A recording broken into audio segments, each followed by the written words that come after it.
عليه وسلم إن الله لا ينظر إلى صوركم وأموالكم ولكن ينظر إلى قلوبكم وأعمالكم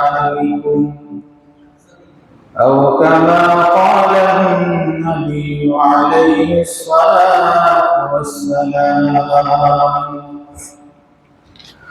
اللهم صل على محمد وعلى آل محمد كما صليت على إبراهيم وعلى آل إبراهيم إنك حميد مجيد. اللهم بارك على محمد وعلى آل محمد كما باركت على إبراهيم وعلى آل إبراهيم إنك حميد مجيد. سبحانك لا علم لنا إلا ما علمتنا إنك أنت العليم الحكيم. الحمد لله মহান পরওয়ারদিগার রব্বুল আলামিনের দরবারে লাখ শুকর ও সুজুদ যে আল্লাহ তাআলা আমাদেরকে আজকে জিলহজের 4 তারিখ পবিত্র দিন জুমার দিন জুমার নামাজ আদায় করার জন্য তেনার ঘর মসজিদে আসার এবং বসার তৌফিক দান করেছেন। ওই মনিবের দরবারে কালিমাত শুকর আদায় করি আলহামদুলিল্লাহ।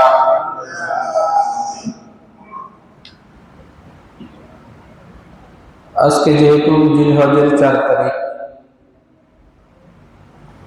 আগামী বৃহস্পতিবার ঈদুল আযহা অর্থাৎ কোরবানির ঈদ। এই জন্য আমরা তো কোরবানির আগে এটা আমাদের শেষ জমা। এজন্য কোরবানির কিছু গুরুত্বপূর্ণ বিষয়গুলো আলোচনা দরকার প্রয়োজন।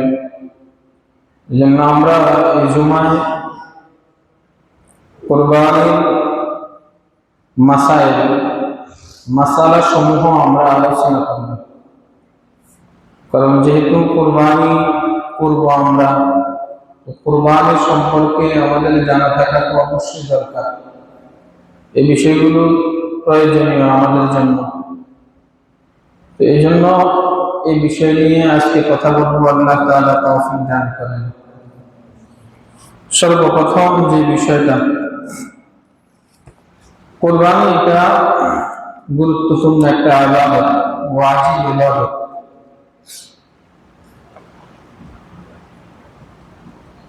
কোরবানি যে ওয়াজিব, এক্ষেত্রে কোরআন এবং হাদিসে অনেকগুলো দলিল আছে। যেমন আল্লাহ তাআলা সূরাতুল কাউসার রাসূল সাল্লাল্লাহু আলাইহি ওয়াসাল্লামের উপর অবতীর্ণ করেছেন। এই সূরার মধ্যে আল্লাহ তাআলা রাসূল সাল্লাল্লাহু আলাইহি ওয়াসাল্লামকে বলেছেন, ইন্না আ'তাইনাকাল কাউসার ফাসাল্লি লিরাব্বিকা ওয়ানহার। যে দ্বিতীয় আয়াত যেটা, রাসূলকে আল্লাহ বলেছেন ফাসাল্লি লিরাব্বিকা, আপনি আপনার রবের জন্য কি করেন? নামাজ পড়েন বা আদায় করেন। আর ওয়ানহার, এবং কুরবানি করেন। মুফাসসিরিন কিরাম এই আয়াতের ব্যাখ্যা করছে যে নামাজের ক্ষেত্রে যেটা বলছে, নামাজ বলতে এখানে ঈদুল আযহার নামাজের কথা বলছে।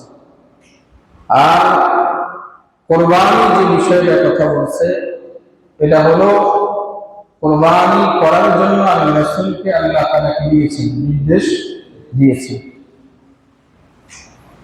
অন্য আয়াতের মধ্যে আছে আল্লাহ তাআলা বলতেছেন, কুল ইন্না সলাতি ওয়া নুসুকি, রাসূল আপনি বলেন যে নিশ্চয় আমার নামাজ অনুসুকি, আমার কোরবানি। এখানেও কোরবানির কথা আছে। এবং আল্লাহ রাসূল সাল্লাল্লাহু আলাইহি ওয়াসাল্লাম হাদিসের মধ্যে বলেছেন যে মান কানা লাহু সাআতুন, যে ব্যক্তি কোরবানি করার সামর্থ্য আছে, ওয়ালাম ইউযাহি, কিন্তু সে ব্যক্তি কি করলো না, কোরবানি করলো না, আল্লাহ রাসূল বলেন ফালা ইয়াকুরান্না মুসাল্লানা, সে যেন আমাদের ঈদগাহের নিকটবর্তীও যেন না। তাহলে যদি ওয়াজিব যদি না হতো তাহলে এত বড় ধূমকিত হইতো না বিষয়টা। অন্য হাদিসের মধ্যে আছে আল্লাহ রাসূল সাল্লাল্লাহু আলাইহি ওয়াসাল্লাম বলেন, যারা নামাজের আগে, কুরবানি ঈদুল আযহার নামাজের আগে যারা কুরবানির পশু জবাই করে, তারা যেন নামাজের পরে আবার পুনরায় যেন তারা কুরবানির পশু জবাই করে। তাহলে যদি ওয়াজিব যদি না হইতো তাহলে বাধ্যবাধকতা ছিল না এখানে। এই জন্য আল্লাহ রাসূল এই জন্য বলছেন যে ব্যক্তি কি করে নামাজের আগে কোরবানি করে, সে যেন আবার কি করে নামাজের পরে আবার পুনরায় কি করে কোরবানি করে। তাহলে এটা একটা ওয়াজিব ইবাদত। তাহলে এটা কোনো সাধারণ কোনো বিষয় না। আসলে আমরা যে বিষয় নিয়ে কথা বলবো বলছি ওইটা এক নম্বর হলো যে কার উপরে কোরবানি ওয়াজিব, কোরবানিটা কার উপরে ওয়াজিব। এক নম্বর কথা হলো সুস্থ মস্তিষ্ক মুসলমান এবং যে ব্যক্তি নেশাব পরিমাণ মালের মালিক, ওই ব্যক্তির উপরে কোরবানি কি ওয়াজিব। নেশাব পরিমাণ মালের মালিক 10 জিলহজ থেকে 12 জিলহজ সূর্যাস্তের আগ পর্যন্ত যদি কেউ যদি নেশাব পরিমাণ মালের মালিক হয়, ওই ব্যক্তির উপরে কোরবানি। এখন নেশাব এটা কি, আমরা যাকাতের আলোচনা যখন করছি তখন আমরা একটা বলছিলাম যে যাকাতের নেশাবের ক্ষেত্রে হলো 7.5 ভরি স্বর্ণ আর 52 তোলা রূপা। যদি কারোর কাছে যদি 7.5 ভরি স্বর্ণ থাকে অথবা যদি কারোর কাছে 52 তোলা রূপা যদি থাকে, তাহলে ওই ব্যক্তির উপরে কোরবানি কি ওয়াজিব। অথবা কারো কাছে 52 তোলা রূপা পরিমাণ টাকা কারোর কাছে আছে, টাকা স্বর্ণের কথা বলতেছে না, 52 তোলা রূপা পরিমাণ টাকা যদি কারোর কাছে থাকে, ওই ব্যক্তির উপরে কোরবানি ওয়াজিব। এবার আসুন কোরবানির ক্ষেত্রে আরেকটা জিনিস হলো, যাকাতের ক্ষেত্রে 1 বছর অতিবাহিত হতে হয়, কিন্তু কোরবানির ক্ষেত্রে 1 বছর অতিবাহিত হতে এই 3 দিন 10, 11, 12 জিলহজের 10 তারিখ, 11 তারিখ, 12 তারিখ সূর্য অস্তমিত যাওয়ার আগ পর্যন্ত যদি কারোর কাছে যদি এই নেশাব পরিমাণ মালের যদি কেউ যদি মালিক হয়, তাহলে কোরবানি ওয়াজিব। এবার আসুন আরেকটি কথা, যাকাতের নেশাবের ক্ষেত্রে হলো ফসলি জমি যেগুলো আছে, এই ফসলি জমির উপরে কি আসবে না, যাকাত আসবে না, কিন্তু ফসলের উপরে কি আসবে, যাকাত আসবে। কোন বাড়ির উপরে যাকাত আসবে না, কিন্তু বাড়ির বার উপরে কি আসবে, যাকাত আসবে। কিন্তু কোরবানির নেশাবের ক্ষেত্রে হলো আপনার প্রয়োজনের অতিরিক্ত যে জমিগুলো আছে, যে জমিগুলো দ্বারা আপনার প্রয়োজন যতটুকু হলে আপনার প্রয়োজন হবে, এর চেয়ে বাকি যে জমি আছে, ওই জমি কিন্তু এই কোরবানির ক্ষেত্রে কিন্তু হিসাবে আসবে। এবং আপনার প্রয়োজনের অতিরিক্ত যে বাড়িটা আপনার আছে, যে বাড়িটা আপনার আছে, ওই বাড়িটাও কোরবানির নেশাবের ক্ষেত্রে কি হবে, হিসাব হবে। শুধু এটা না, ঘরের মধ্যে আপনার প্রয়োজনের অতিরিক্ত যে সামানগুলো আছে, ওই সামানগুলো কি আসবে, হিসাব আসবে। যেমন দেখেন আপনি পাতিল, অনেকে দেখা যায় অনেক ঘরের মধ্যে এমন পাতিল আছে যে পাতিলটা বছরে একবারও কি করে না, ব্যবহার করে না। ওই পাতিলও কি আসবে কোরবানির ক্ষেত্রে, নেশাবের ভিতরে ওই পাতিলটাও আসবে। ব্যবসায়িক পণ্য, এটা তো যাকাতের ক্ষেত্রে আসবে, কোরবানির ক্ষেত্রেও এগুলো আসবে। তাহলে পার্থক্যটা বুঝিয়ে, কোরবানির ক্ষেত্রে কিছু বিষয়ে কিন্তু আপনার আলাদা আছে, যাকাতের ক্ষেত্রে কিছু বিষয় আলাদা আছে। এই যদি সমস্তগুলো বিষয় যদি আপনি মিল করে আপনি যদি নেশাব পরিমাণ মালের মালিক হন এই 3 দিনের ভিতরে, তাহলে আপনার উপরে কোরবানি ওয়াজিব। কথা বুঝে আসছে? যদিও ওলামায়ে কেরাম বর্তমান হাল হিসেবে একটা মানে অ্যামাউন্ট তারা নির্ধারণ করছে। অনেকে কেউ বলছে 1,78,000 টাকা, কেউ বলছে 1,82,000 টাকা, এরকম একটা অ্যামাউন্ট ধরছে তারা। কিন্তু আপনি আপনার হিসাবগুলো মিলিয়ে যদি দেখেন যে না আপনার এইগুলো নেশাব পরিমাণ হয়ে গেছে, তাহলে আপনার উপর কোরবানি কি ওয়াজিব। আসুন, 2 নম্বর হলো নেশাবের মেয়াদ, যেটা একটু বলছি। নেশাবের মেয়াদ হলো 3 দিন। কয় দিন? নেশাবের মেয়াদ হলো 10 জিলহজ, 11 জিলহজ, 12 জিলহজ, সূর্য অস্তমিত যাওয়ার আগ পর্যন্ত। এটা হলো নেশাবের কি মেয়াদ। এরপর হলো কোরবানির সময়। কোরবানির সময় হলো মোট 3 দিন। কয় দিন? 3 দিন। 10 জিলহজ, 11 জিলহজ, 12 জিলহজ, সূর্য অস্তমিত যাওয়ার আগ পর্যন্ত। এরপরে হলো 4 নম্বর মাসালা, নাবালেগের কোরবানি। মনে করেন কোন নাবালেগ সন্তান অথবা সুস্থ না অসুস্থ মস্তিষ্ক, সে কিন্তু নেশাব পরিমাণ মালের মালিক, বাবা এই পরিমাণের সম্পদ অথবা বাবা এই পরিমাণ টাকা আছে, বাবা সন্তানের নামে করছে বা সন্তানের নামে রাখছে, যদি এরকম যদি হয়, তারপরেও এই নাবালেগের উপরে কোরবানি কি হবে না? ওয়াজিব হবে না। নাবালেগের উপরে কোরবানি কি হবে না? ওয়াজিব হবে না। কিন্তু যদি অভিভাবক যদি এই সন্তানের পক্ষ থেকে যদি কি করে কোরবানি যদি দেয়, সেটা কি হয়ে যাবে? আদায় হয়ে যাবে। 5 নম্বর মুসাফিরের কোরবানি। মুসাফির, যে ব্যক্তি নিজ জায়গা থেকে নিজের বর্ডার থেকে 48 মাইল দূরে যে ব্যক্তি কি করে সফর করে, ওই ব্যক্তিকে কি বলে? মুসাফির বলে। এই মুসাফিরের উপরে কোরবানি কি নয়? ওয়াজিব নয়। 6 নম্বর এটা একটা বলছি, নাবালেগের পক্ষ থেকে যদি তার অভিভাবক যদি কোরবানি করে দেয়, তাহলে কোরবানি হয়ে যাবে। 7 নম্বর দরিদ্র ব্যক্তির কোরবানির হুকুম কি? মনে করেন কোন ব্যক্তির উপরে কোরবানি ওয়াজিব নয়, এখন ওই ব্যক্তি কোরবানির নিয়তে বাজার থেকে একটা পশু কি করছে? ক্রয় করে নিয়ে আসছে। তাহলে এই ব্যক্তি এখন যেহেতু নিয়ে আসছে গরু বা পশু যেটাই আনছে, এখন তার উপরে এই কোরবানি করাটা তার উপরে ওয়াজিব। কিন্তু মূলত তার উপরে কোরবানি ছিল না, ওয়াজিব ছিল না। সে যখন পশু কিনে ফেলছে, এখন তার উপরে কোরবানি করাটা কি হয়ে গেছে? ওয়াজিব হয়ে গেছে। 8 নম্বর কোরবানি করতে না পারলে, অর্থাৎ বুঝেন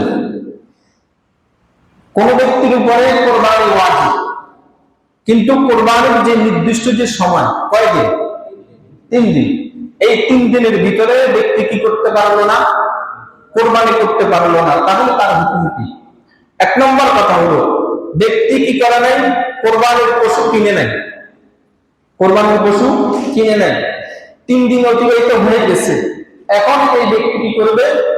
একটা ছাগল, কোরবানি দেওয়ার উপযুক্ত একটা ছাগল এই ব্যক্তি কি করবে? সৎকার করে দিয়ে দিবে। যদি পশু যদি না কিনে থাকে তাহলে এটা, আর যদি পশু যদি কিনে ফেলে 3 দিনের ভিতরে কি করতে পারলো না? কোরবানি করতে পারলো না, তাহলে এই পুরা পশুটা কি করে দিতে হবে? সদ্য করে দিতে হবে। পুরা পশুটা কি করে দিতে হবে? সদ্য করে দিতে হবে।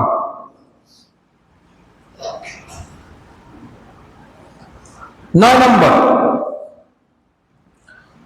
যে প্রথম দিন কখন কুরবানি করা ওয়াজিব, প্রথম দিন সেটা হলো যে সমস্ত এলাকার মধ্যে, যে সমস্ত লোকদের উপরে জুমার নামাজ এবং ঈদের নামাজ ওয়াজিব, যে সমস্ত এলাকার মধ্যে যে সমস্ত ব্যক্তিদের উপরে জুমার নামাজ এবং ঈদের নামাজ কি ওয়াজিব, ওই সমস্ত এলাকার মধ্যে ঈদুল আজহার নামাজের পরে কি করবে, কোরবানি করবে। তাহলে ঈদের নামাজের আগে যদি কেউ কোরবানি করে তাহলে তার কোরবানি, একটু আমরা হাদিস যেটা বলছিলাম, তাহলে তার কোরবানি হবে না। 10 নম্বর, কেউ যদি 10 এবং 11তম রাত্রে যদি কেউ যদি কোরবানি করে তাহলে তার কোরবানির হুকুম কি? দেখেন, আজকে হলো 4 তারিখ, মানে জিলহজের 4 তারিখ, তাহলে মনে করেন আজকে রাত্রে, এখন সন্ধ্যার পর থেকে তো হলো কি আবার 5 তারিখ, ঠিক না? 5 তারিখ, তাহলে 5 তারিখ রাত্র, কিন্তু দিন হলো কি 4 তারিখ, দিন হলো কি 4 তারিখ, তাহলে 10 তারিখ রাত্রে এবং 11 তারিখ দিন এবং রাত্র, দিন এবং কি রাত্র, বা দিন রাত্রে হিসাব করতেছে আমরা রাত্রে, কেউ যদি কোরবানি করে তাহলে তার কোরবানি হয়ে যাবে, কোরবানি কি হয়ে যাবে। কিন্তু এটা হলো নিষেধ কেন করা হইতেছে? কারণ দেখা যায় কোরবানি করার ক্ষেত্রে আপনার কিছু শর্ত আছে, ওই যেমন রং কাটার ক্ষেত্রে কিছু বিষয়াদি আছে। এখন আলো স্বল্পতার কারণে যদি এটা বিঘ্নতা ঘটে তাহলে তো আপনার পুরো কোরবানিটাই শেষ। তো এই জন্য আপনার জন্য উত্তম হলে দিনে সূর্যের আলোর মধ্যে অথবা দিনের বেলা কোরবানি করাটাই হলো কি উত্তম।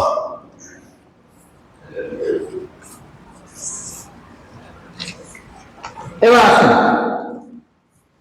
কোন ব্যক্তি একটু যে মাসালা বলছি, কোন ব্যক্তি এই 3 দিনের ভিতরে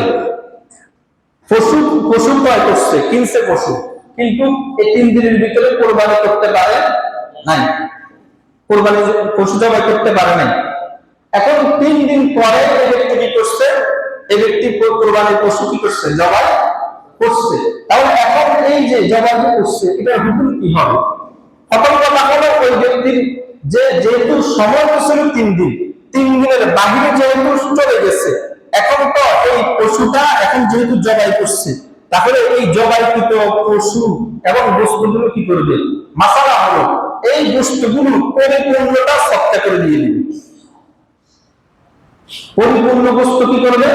সৎকা করে দিবে। শুধু এটা না, বরঞ্চ আপনি এই পশুটা যে মূল্যে কিনছেন, যদি আপনি জবাই করার পরে বস্তু যদি তার থেকে যদি বস্তুর দাম যদি কমে যায়, বস্তুর দাম যদি কমে যায়, তাহলে আপনি বাকি যেটা ঘাটতি আছে ওই টাকাটাও আপনাকে সৎকা করে দিয়ে দিতে হবে। তাহলে আপনি পশুর বস্তু সৎকা করবেন, আবার কমতি হলে টাকাটাও করতে হবে, সৎকা করতে হবে। এটা হলো মাসালা। 12 নম্বর মাসালা, কোন কোন পশু দ্বারা কোরবানি করা যাবে? 6 শ্রেণীর প্রাণী দ্বারা কোরবানি করা যাবে। কয় শ্রেণী? 6 শ্রেণী। 1 নম্বর হলো উট, 1 নম্বর কি উট, 2 নম্বর হলো গরু, 2 নম্বর গরু, 3 নম্বর হলো মহিষ, নম্বর কি মহিষ, 4 নম্বর হলো ছাগল, 5 নম্বর হলো ভেড়া, 6 নম্বর হলো দুম্বা, 6 নম্বর কি দুম্বা। এবার আসেন কোরবানির পশুর বয়স, আপনি উট যদি হয়, উটের জন্য বয়স কত বলেন না, কত? 5 বছর। মাসালাগুলো প্রতি বছর ঘুরে ঘুরে প্রতি বছর আলোচনা হয় না মাসালাগুলো। তাহলে উটের ক্ষেত্রে বয়স কত? যে স্বাভাবিক কথা হলো, যেহেতু আমাদের ক্ষেত্রে আমরা উটের যে উটটা আমাদের একেবারেই হয়তো সামান্য দিয়ে হতে পারে, কিন্তু বেশিরভাগ ক্ষেত্রে উটের সাথে আমাদের এরকম সম্পৃক্ততা নাই। তারপরেও মাসালা জেনে রাখা ভালো। গরুর ক্ষেত্রে 2 বছর, গরুর ক্ষেত্রে কয় বছর? 2 বছর। এরপরে ছাগল বা দুম্বা এগুলোর ক্ষেত্রে হলো 1 বছর। এরপরে হলো ভেড়া এবং দুম্বা, এই দুই শ্রেণী। যদি এগুলো যদি 6 মাসের যদি হয়, কিন্তু দেখতে দেখা যায় হলো 1 বছর। কি দেখা যায়? দেখতে 1 বছরের মতো দেখা যায়। তাহলে এগুলো দিয়েও কি করা যাবে? কুরবানি করা যাবে। কিসের কথা বলছি? বেড়া কি? বেড়া দুম্বার, দুম্বা ছাগল না, বেড়া দুম্বার কথা বলছি। এই 2 শ্রেণীর পশু যদি 6 মাসের হয় কিন্তু দেখতে কি বুঝে যায়? 1 বছর বুঝে যায়, তাহলে এগুলো দিয়ে কি করা যাবে? কুরবানি করা যাবে। এবার আসুন শরীকের কথা। এক পশুতে শরীকের সংখ্যা। আপনি যদি একটা ছাগল দিয়ে যদি দেন, একটা ছাগল যদি দেন অথবা বেড়া দিলেন অথবা দুম্বা দিলেন, তাহলে এই ক্ষেত্রে আপনার একটাই শরীক হবে। কয়টা? একটাই শরীক। এই ক্ষেত্রে আপনি একের অধিক শরীক এখানে অন্তর্ভুক্ত করতে পারবেন না। এরপরে আসেন, কিন্তু আপনি যদি গরু এবং যদি মহিষের ক্ষেত্রে যদি আসেন, তাহলে ওইখানে আপনি কি করতে পারবেন? আপনি একেবারে উপরে যদি যান তাহলে কত বলেন না, মাসালার ক্ষেত্রে যদি জবান লান তারপরে তো দিনের মধ্যে বসবে, চুপ করে থাকতে হলো না, শুনবেন এবং প্রয়োজনে জবানও কি করবেন? লাগাবেন। তাহলে যদি উপর যদি যান গরু এবং মহিষের ক্ষেত্রে কয় শরীক? 7 শরীক।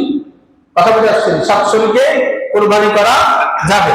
তবে আপনি একটা জিনিস খেয়াল রাখতে হবে, সেটা হলো কি, এই 7 শরীক যে আপনি দিতেছেন, 7 শরীকের ক্ষেত্রে, গোশতের ক্ষেত্রে, মাপার ক্ষেত্রে আপনি সমান করতে হবে। মাপার ক্ষেত্রে কি করতে হবে? সমান করতে হবে। আপনি কাউকে দিলেন 1, কাউকে দিলেন আধা, কাউকে তার চেয়ে কম, এরকম করলে কুরবানি, কথা বুঝে আসছে নি? হবে না। এবার আসেন নিয়ত।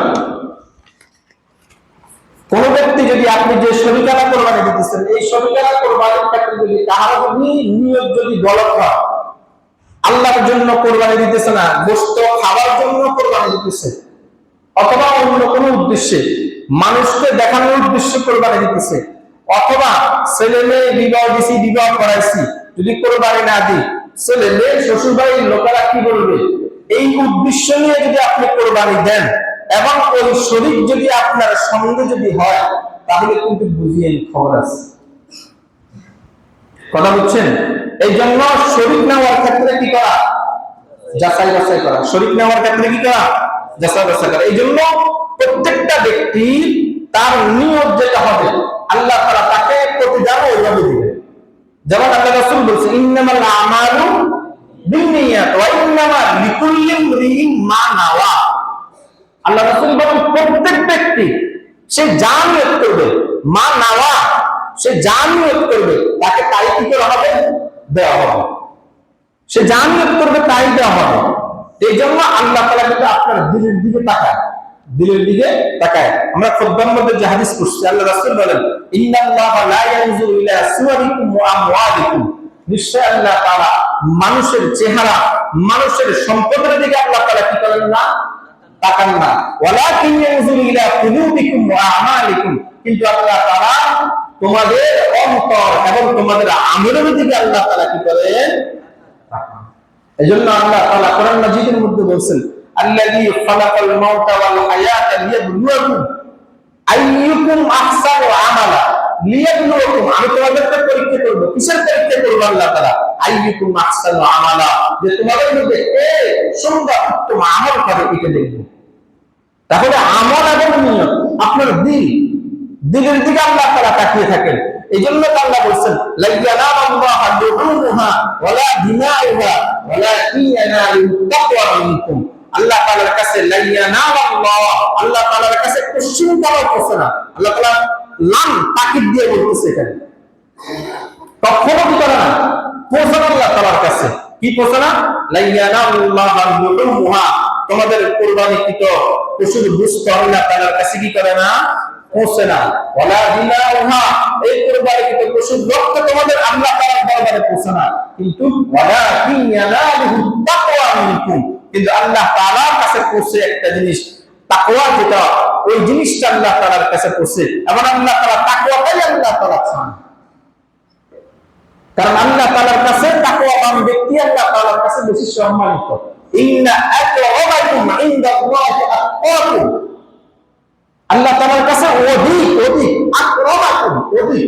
পছন্দনীয় সম্মানিত হলো যে যে ব্যক্তির ভিতরে তাকওয়া আছে সে। তাহলে আপনার নিয়ত আপনি কি করতে হবে? ঠিক করতে হবে। এবং যাকে শরীক নিবেন তার নিয়তটাও আপনি কি করতে হবে? যাচাই বাছাই করতে হবে সে কি জন্য দিতেছে। আল্লাহ আমাদের তৌফিক দান করেন। আরেকটা মাসালা, 19 নম্বর মাসালা হলো কুরবানি এবং আকিকা। কুরবানির মধ্যে আকিকা দেওয়া যাবে কিনা? হ্যাঁ, কুরবানির ক্ষেত্রে কি করা যাবে? আকিকা দেওয়া যাবে। বাকি একটা মাসালা খেয়াল রাখবেন, আকিকার অংশ যেন বেশি না হয়ে যায়। আকিকার অংশটা যেন বেশি না হয়ে যায়, এটা খেয়াল রাখতে হবে। অর্থাৎ আপনি দোয়া দিতেছেন, কুরবানি দিতেছেন, আকিকাও দিতেছেন, তাহলে আকিকার শরীক যেন কুরবানির থেকে বেশি না হয়, এটা আপনাকে কি করতে হবে? খেয়াল রাখতে হবে।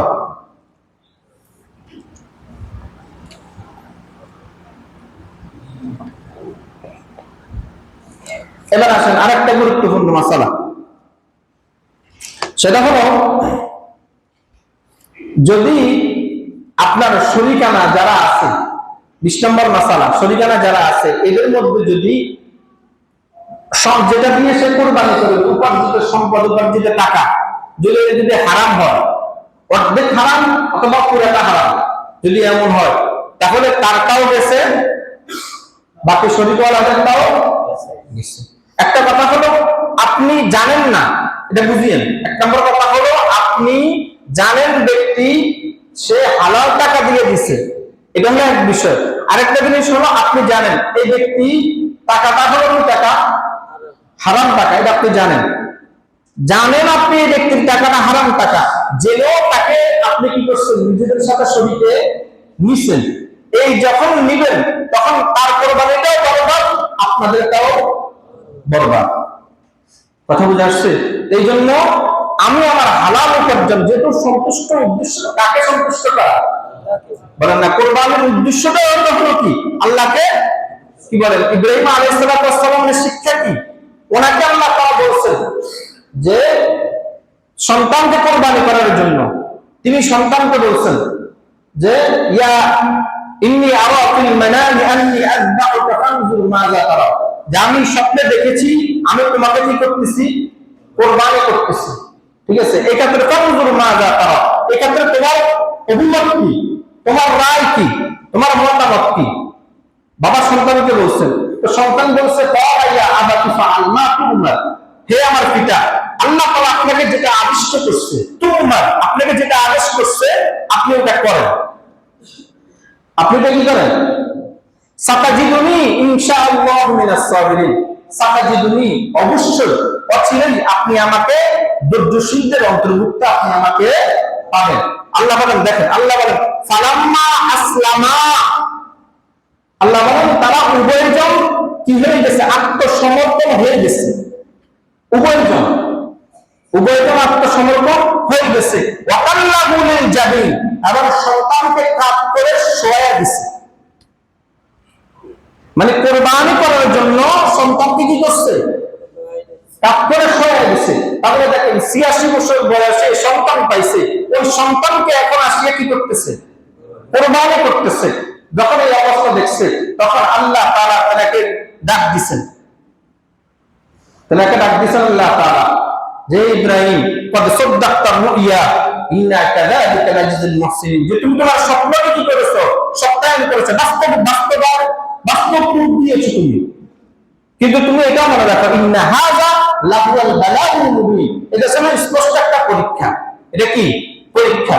তাহলে এটা হলো শিক্ষা আপনি দিতেছেন আল্লাহর জন্য। তাহলে যেখানে ইব্রাহিম আলাইহিস সালাম আল্লাহর সন্তুষ্টির জন্য নিজের সন্তানকে কি দেওয়ার জন্য প্রস্তুত ছিল?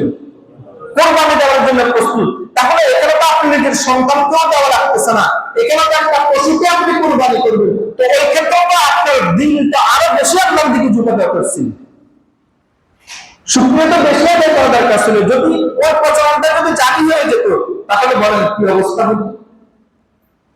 আল্লাহ তাআলা আমাদের উপরে রহম করছেন, ওয়াকাদাল্লাহু বিযিবইন আযীম, আল্লাহ তাআলা আমাদের উপর রহম করছেন। এই জন্য এগুলো আমরা খেয়াল করা দরকার। আরেকটা জিনিস হলো, দুই শ্রেণীর মানুষ। এক শ্রেণীর হলো যাদের উপরে কোরবানি ওয়াজিব, যাদের উপরে কোরবানি ওয়াজিব না। যার উপরে কোরবানি ওয়াজিব ওই ব্যক্তি যখন বাজার থেকে একটা গরু যখন কিনে আনার পরে যদি সেই ব্যক্তি যদি চায় সে এখানে অন্য কাউকে কি করতে পারবে, শরীক করতে পারবে, কিন্তু শরীক না করাটা উত্তম, কিন্তু সে যদি চায় তাহলে পারবে। কিন্তু যার উপরে কোরবানি কি নয়, ওয়াজিব নয়, কিন্তু সে এখন কি করছে, পশু কিনে আনছে, এই ব্যক্তি এখন তার এই পশুর মধ্যে অন্য কাউকে সে অংশীদার করতে পারবে, শরীক আর কাউকে নিতে পারবে না। কথা বুঝে আসছেন? কারণ তার উপর তো কোরবানি ওয়াজিব ছিল না, সে তো নিজের উপরে কোরবানি কি করছে, ওয়াজিব বানায় নিছে, এই জন্য তার উপরে মাসালা হলো এটা। 22 নম্বর মাসালা, কোরবানির উত্তম পশু। কোরবানির পশুর ক্ষেত্রে হৃষ্টপুষ্ট দেখে কি করা, কোরবানির পশু ক্রয় করা। কথা বুঝে আসছে? হ্যাঁ, এই ক্ষেত্রে আমরা অনেক সময় বলি যে এত কিছু ছাড়ার দরকার কি, তাই না? এই ক্ষেত্রে আপনাকে শরীয়তের মাসালাই কথা আপনাকে বলে, আপনি একটু দেখে শুনে হৃষ্টপুষ্ট দেখে আপনি কি করেন, কোরবানির পশু আপনি ক্রয় করেন। এরপর হলো 23 নম্বর মাসালা, খোঁড়া পশুর কোরবানি। যেমন দেখেন, একটা পশুর 4টা পা থাকে, কয়টা? চারটার মধ্যে যদি একটা পা যদি তার এমন অবস্থা হয় যে পা সে একেবারে সে জমিনে লাগাইতে পারতেছে না, এমন যদি পরিস্থিতি হয় তাহলে ওই পশু দ্বারা কোরবানি করা, কথা বুঝে আসছে, ওই পশু দ্বারা কোরবানি করা যাবে না। এরপর হলো রুগ্ন এবং দুর্বল পশুর কোরবানি। এমন দুর্বল এমন শুকনো যে পশুটা আপনি যেখানে তাকে জবাই করবেন তার কোরবানির স্থল যে জায়গায় জবাই করা হবে ওই জায়গা পর্যন্ত এই পশুটা কি করতে পারতেছে না, যাইতে পারতেছে না, এমন দুর্বল পশু যদি হয় ওই পশু দ্বারা কোরবানি করা যাবে না। এরপর আসেন, দাঁত নেই এমন পশুর কোরবানি। পশু মনে করেন একেবারে একটা দাঁত নাই, অথবা তার অধিকাংশ দাঁত নাই এবং তার সামনে খাদ্য দেওয়া হয়েছে, ঘাস দেওয়া হয়েছে, এগুলো সে চাবাইতে পারে না, এগুলো সে কি করতে পারে না, চাবাইতে পারে না, এমন পশু দ্বারা কোরবানি, কথা বুঝেন না, এমন পশু দ্বারা কোরবানি করা যাবে না। এরপর হলো যে পশুর শিং ভেঙে গেছে এমন পশুর দ্বারা কোরবানি করা যাবে কিনা। এক্ষেত্রে শরীয়তের মাসালা হলো, যদি শিং যদি একেবারে যদি গোড়া থেকে যদি ভেঙে যায় এবং ভেঙে যাওয়ার পরে যদি ওই গরুর মস্তিষ্কে যদি কি লাগে, আঘাত লাগে, যদি সমস্যা দেখা দেয়, কথা বুঝে আসছে, তাহলে ওই পশু দ্বারা কোরবানি করা যাবে না। কিন্তু যদি এই পশুটার যদি মনে করেন কম অংশ যদি হয়, শিং কম অংশ কি করছে, ভেঙে গেছে, অথবা তার জন্ম থেকেই তার কি নেই, শিং নেই, এমন পশু দ্বারা কোরবানি করা যাবে। এরপর আসেন কান বা লেজ কাটা পশুর কোরবানি। এক্ষেত্রেও একই, যদি বেশিরভাগ যদি কান এবং লেজ যদি বেশিরভাগ যদি কাটা থাকে, বেশিরভাগ যদি কি থাকে, কাটা থাকে, তাহলে ওগুলো দিয়ে কোরবানি করা যাবে না। যদি কম যদি হয়, কমের দিকে যদি হয়, তাহলে ওগুলো দিয়ে কোরবানি করা যাবে। এরপর হলো অন্ধ পশুর কোরবানি।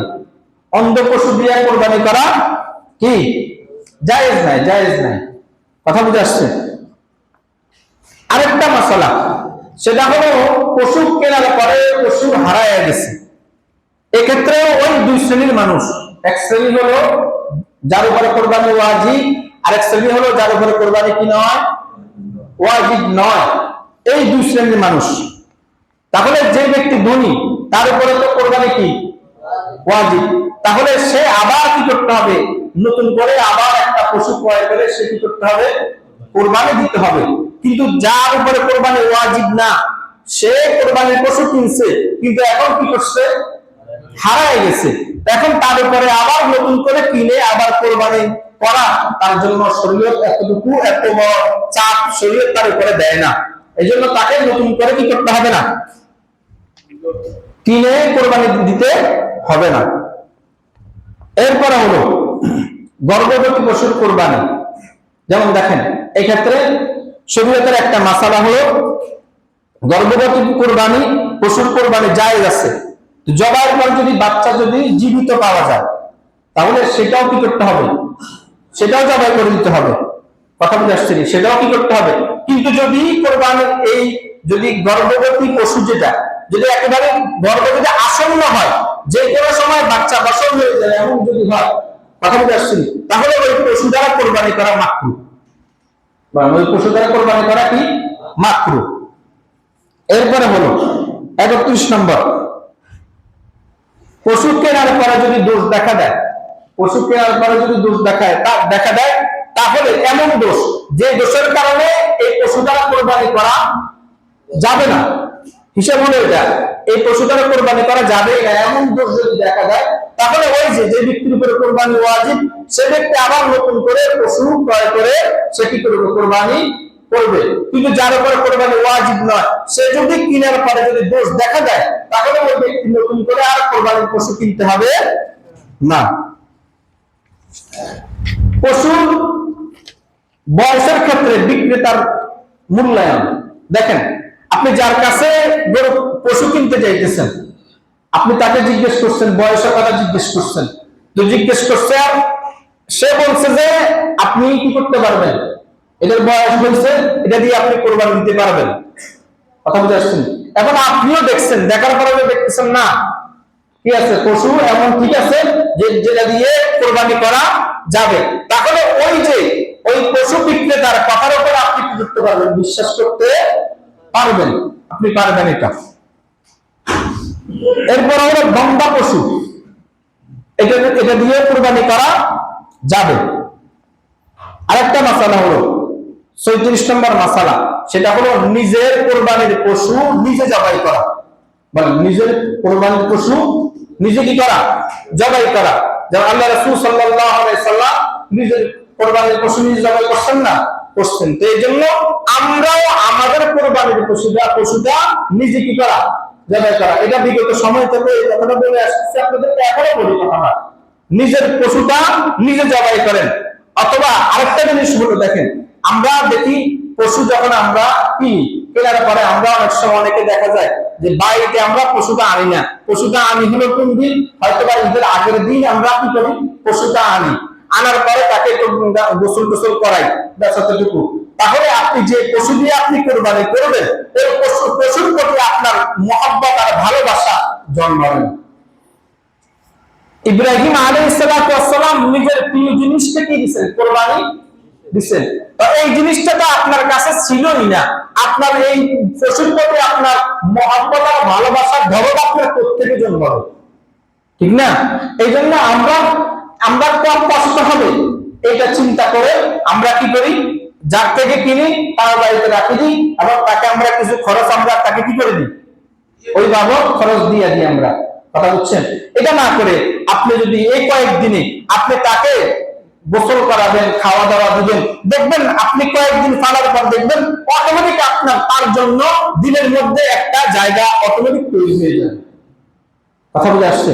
তখন আপনি যখন এই পশুটাকে আপনি যখন জবাই করবেন, তখন আপনার মন চাইবে না এটাকে কি করা, জবাই করতে মন চাইবে না, তখনই আপনার জন্য পরীক্ষা হবে আল্লাহ তাআলার পক্ষ থেকে, যে আপনার মন চাইতেছে না, আপনি মন না চাইলেও যেহেতু আল্লাহর হুকুম আপনি এখন কি করতেছেন, জবাই করতেছেন, এটাই আপনার পরীক্ষা। কিন্তু এখন আমরা এটা করি না। এই জন্য বলতেছি নিজের পশু নিজে কি করবেন, জবাই করবেন, এটা হলো উত্তম। বা নিজে না করতে পারলেন অন্যকে দিয়ে জবাই করাইতে পারবেন, বাকি উত্তম হলো কি নিজে জবাই করা। আরেকটা মাসালা, গুরুত্বপূর্ণ মাসালা, খেয়াল রাখেন, জবাইয়ের ক্ষেত্রে একাধিক ব্যক্তি শরীক হওয়া। যেমন দেখেন কোরবানির পশু যেই জবাই করুক, জবাই করার পরে আমাদের মনে হয়েছে যে এখনো পরিপূর্ণ কি হয় নাই, জবাই হয় না, অথবা রবগুলো এখনো কাটা যায় নাই, তখন আমরা তাড়াহুড়ো করে কি করি, আরেকজনে আবার কি করি, আমরা ছুরি নিয়ে আরেকজনে আবার কি করি, ফোসাই আমরা। এরকম হয়নি, হয় না? এরকম হয়। দেখেন প্রথম ব্যক্তি, যে ব্যক্তি প্রথম কি করছে, জবাই করছে, ওই ব্যক্তিও যদি বিসমিল্লাহ বলে যদি জবাই যদি না করে, এবং তারপরে যতজন ব্যক্তি ছুরি হাতে নিয়ে এই গরুর এই পশুর কি গলার মধ্যে ছুরি চালাবে, ততবার যদি বিসমিল্লাহ আল্লাহু আকবার যদি না বলে, তাহলে ওই পশুটা, ওই কুরবানিটা হবে না, এবং ওই পশুটার গোশত খাওয়াও কি হালাল হবে না। কারণ এখানে আল্লাহ তাআলার নাম নিয়ে কি করেন নাই, এই জন্য আল্লাহ বলছেন ফাকুলু মিম্মা যুকিরা ইসমুল্লাহি আলাইহি, তোমরা খাও ওই জিনিস কোনটা যেটা আল্লাহ তাআলার নাম নিয়ে যেটা জবাই করা ওইটা। আর ওয়ালা তাকুলু মিম্মা লাম ইযকার ইসমুল্লাহি আলাইহি, তোমরা খাইও না ওই জিনিস যেটা আল্লাহ তাআলার নাম নিয়ে যেটা জবাই করা হয় না, ওইটা তোমরা কি করিও না। কথা বুঝে আসছে? এই জন্য এই ক্ষেত্রে অনেক সময় আমরা অনেক সময় কোরবানির ক্ষেত্রে লোক নিই, ওনারা এই কাজগুলো করে। এই জন্য ওনারা যারা ধরবে ওনাদের ক্ষেত্রে এই জিনিসটা আমরা সতর্কতা অবলম্বন করা, যেন আমার এক ভুলের কারণে যেন পুরো কোরবানিটা যেন না শেষ হয়ে যায়, খেয়াল করবেন। আরেকটা জিনিস, এটা এই মাসালার ভিতরে না, এটা দরকারে বলে দিতেছি আপনাদেরকে, সেটা হলো দেখেন কোরবানির দিনের ক্ষেত্রে আমাদের প্রত্যেকের টাকা মানে প্রত্যেকের আমাদের জলদি থাকে, মানে আমরা প্রত্যেকে চাই যে আমার কোরবানির পশুটা কি হোক, কথা বুঝেন না, আমার কোরবানির পশুটা কি হোক আগে জবাই হোক, এটা আমরা প্রত্যেকেই চাই, ঠিক না? প্রত্যেকে চাই। এখন এরপরে মনে করেন জবাই যখন শুরু হয়ে যায়, শুরু হওয়ার পরে যখন একটু দেরি হয়, একটু কি হয় দেরি হইলেই আমাদের আর কি থাকে না, হুঁশ ঠিক থাকে না। এরপরে মনে করেন মানে পারে না, মানে মনে মনে যা আছে বলার সেটা তো বলে, আমি যদি পারতো তাহলে সামনাসামনিও বলতো, পরিস্থিতি আমাদের এমন হয়। কিন্তু দেখেন একটা জিনিস হলো হুজুররা আপনাদের কাউকে ইচ্ছা করে কি করায় না, দেরি করে না, দেরি আপনারাই করান। কিভাবে? আপনি একটা আপনার পশুটা আপনি শোয়াইতেই লাগান হলো আধা ঘন্টা 1 ঘন্টার মতো লাগাবেন, তাহলে এই যে সময়টা নষ্ট হইতেছে, সময়টা যদি নষ্ট হইতেছে তাহলে আরেকজনের জন্য এটা কি হইতেছে, দেরি হইতেছে না? এখন কি হুজুর দেরি করছে না আমরা দেরি করতেছি? বলেন না, কে দেরি করতেছে? দেরিটা তো আমরাই করতেছি, কিন্তু আমাদের মেজাজ খারাপ কারো করে, কারো করে হুজুরই বলেন মেজাজ খারাপ হয়, কথা বুঝেন না? এরকম না। এই জন্য যারাই কোরবানি করবেন আপনারা ওইরকম প্রিপারেশন নেবেন যে শক্ত মানুষ যেন কোরবানির পশু কি করতে পারে, অল্প সময়ের মধ্যে সহাইতে পারে, তাহলে আপনার নিজেরও কষ্টটা কম হলো। যারা অপেক্ষা করে মনে রাখিয়েন, অপেক্ষার মতো কষ্ট জিনিস আল ইন্তিজার ও আসাদ্দু মিনাল কতল, এই অপেক্ষাটাকে হত্যার সাথে হাদিসের মধ্যে সামঞ্জস্য করছে। এটা অনেক মারাত্মক জিনিস, অপেক্ষা করা, কারোর জন্য অপেক্ষা করা এটা মারাত্মক জিনিস। এই জন্য এই বিষয়টা খেয়াল রাখবেন, প্রত্যেকে খেয়াল রাখবেন। আচ্ছা, আরেকটা বিষয় হলো আপনি যখন জবাইয়ের ক্ষেত্রে, এই কোরবানির ক্ষেত্রে আরেকটা জিনিস হলো আমরা অনেক সময় দেখা যায় একটা ভুল করি, সেটা হলো কি মনে করেন আমার পরিবারের মধ্যে যারা আছে, মনে করেন 5 জন সদস্য, 5 জন কি 5 জন সদস্য, 5 জন সদস্যের মধ্যে মনে করেন একজন, আমরা প্রত্যেকেই মিলিয়া একজনের নামে কোরবানি দিছি, কিন্তু মনে করেন 5 জনের মধ্যে 3 জনের উপরে কোরবানি ওয়াজিব, কয়জন? কিন্তু দিচ্ছে কয়জনের? একজনে দিচ্ছে, তাহলে বাকি রয়ে গেল আর কয়জন? 2 জন রয়েছে। তাহলে ওই 2 জন ওয়াজিব তরক করছে কিনা? ওয়াজিব তরক করছে না? তাহলে ওয়াজিব তরক করলে গুনাহ হয় না? বলেন না, ওয়াজিব তরক করলে গুনাহ হয় না? হ্যাঁ। তাহলে 2 জন ওয়াজিব তরক করছে, এই একটা বিষয়। 2 নম্বর বিষয় হলো কোরবানি ওয়াজিব হলো ছেলের উপরে, কার উপরে? ছেলের উপরে, কিন্তু ছেলে আবেগ দেখাইয়া দিতেছে কার নামে? মা বাবার নামে। বলেন কার নামে? মা বাবার নামে। এখন মা বাবার উপরে কোরবানি কি নয়? কথা বুঝি, ও ওয়াজিব যদি হয় সেটা হলো ভিন্ন কথা। মা বাবার উপরে কোরবানি ওয়াজিব নয়, তারপরেও ছেলে এখন আবেগ দেখাইয়া মা বাবার নামে কি করতেছে? কোরবানি দিতেছে, নিজের নাম বাদ দিয়া, নিজের নাম কি করিয়া বাদ দিয়া। আপনি যদি নিজের নাম দিয়ে যদি আপনি মা বাবার নামে দেন তাহলে কোনো সমস্যা নাই।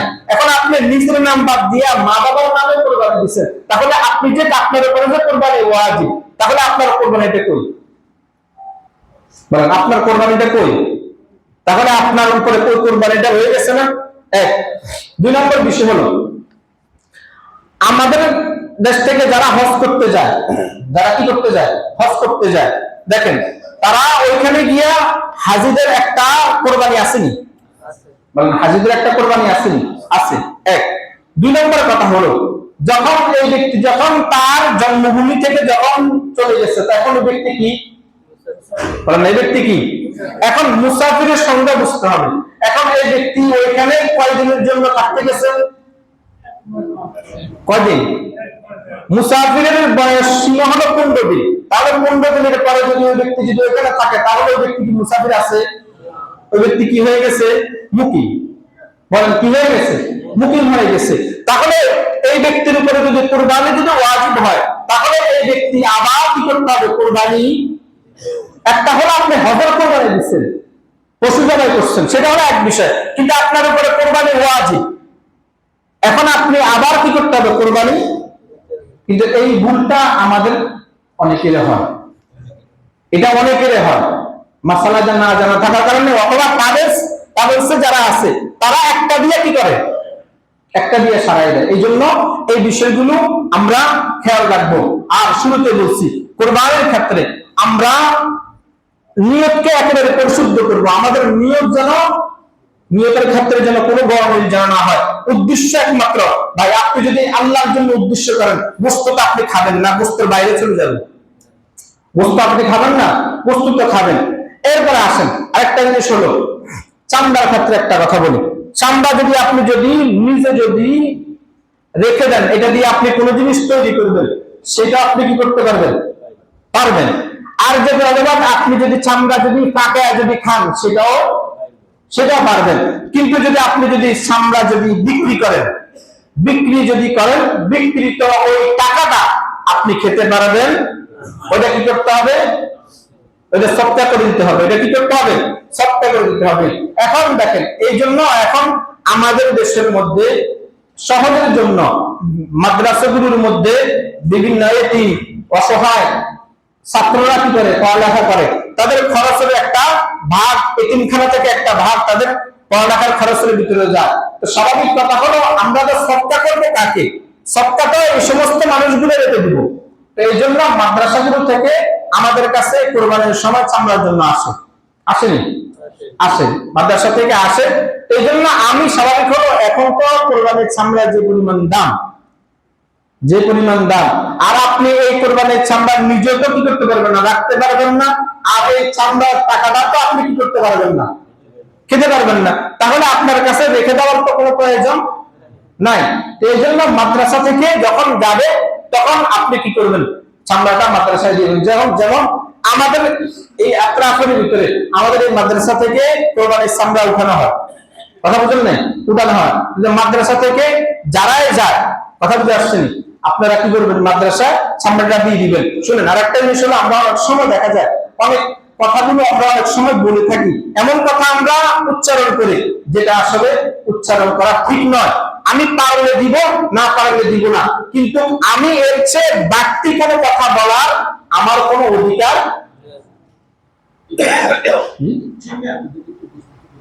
ও আচ্ছা, আরেকটা জিনিস হলো সেটা হলো, যেহেতু স্বাভাবিক হলো গোস্তের ক্ষেত্রে স্বাভাবিক হলো মুস্তাহাব একটা সুরত আছে, সেটা হলো 3 ভাগ করা। কয়বার? মুস্তাহাব। এটা কিন্তু মনে রাখি, এটা মুস্তাহাব, এটা কিন্তু ফরজ ওয়াজিব কোনটা নয়। এক ভাগ এতিম অসহায় যারা আছে, অসহায় মানুষ যারা আছে তাদেরকে দেওয়া, এক। 2 নম্বর হলো আরেকটা ভাগ হলো আত্মীয় স্বজন যারা আছে তাদেরকে দেওয়া, এটা এক ভাগ। আর 3 আরেক ভাগ হলো নিজের জন্য রাখা। আপনি যদি কাউকে না দিয়ে আপনি নিজে সম্পূর্ণ রেখে দেন, সেটাও আপনার কি আছে? অধিকার আপনার আছে, আপনি রাখতে পারবেন, কোনো সমস্যা নাই। বাকি আপনি একটা কোরবানি দিতেছেন, আপনার উসুলে আশপাশে অসহায় মানুষ কিছু বস্তু পায়, তাহলে মন্দ কি? আপনি সওয়াবের ভাগীদার থেকে তো আপনার কমতে হবে নাকি? কমতে হবে না, বরঞ্চ আপনি দেওয়ার কারণে আপনার আরো সওয়াব কি করলো? বাড়লো। তো এক্ষেত্রে স্বাভাবিক হলো মাদ্রাসার ক্ষেত্রে ভাই বললো, মাদ্রাসায় আপনি কিছু দিতে চান, সেটাও দিবেন। আরেকটা জিনিস হলো বলে দিয়ে, সেটা হলো, আপনি অনেক সময় দেখা যায় যারা গরুর কাজ করে, যারা আমরা ওই দিনের জন্য অনেককেই আমরা নিয়ে থাকি, সহযোগিতার জন্য নিয়ে থাকি আমরা। তো অনেক ক্ষেত্রে এই বিষয়টা আপনি প্রথম শিওর করবেন, সেটা হলো তাকে আপনি টাকার বিনিময়ে আপনি তাকে কি করবেন? সহযোগিতার জন্য টাকার বিনিময় নেবেন, কথা বলছেন? টাকা দিয়ে আপনি তাকে, সে আপনাকে পুরো গরুর ক্ষেত্রে সহযোগিতা করবে, আপনি তাকে কি করবেন? এত টাকা দিবেন।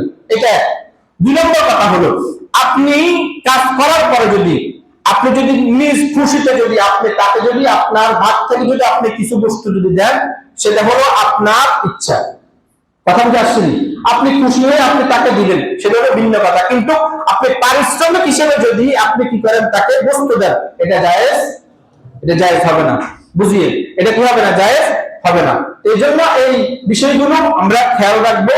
আর যদি কোনো বিষয় যদি দরকার হয় জিজ্ঞেস করবেন, ইনশাআল্লাহ সমাধান দেওয়ার চেষ্টা করব। আল্লাহ তাআলা তৌফিক দান করেন। যে কথাগুলো বলছি, আল্লাহ তাআলা আমাদের প্রত্যেককে আমল করার তৌফিক দান করেন।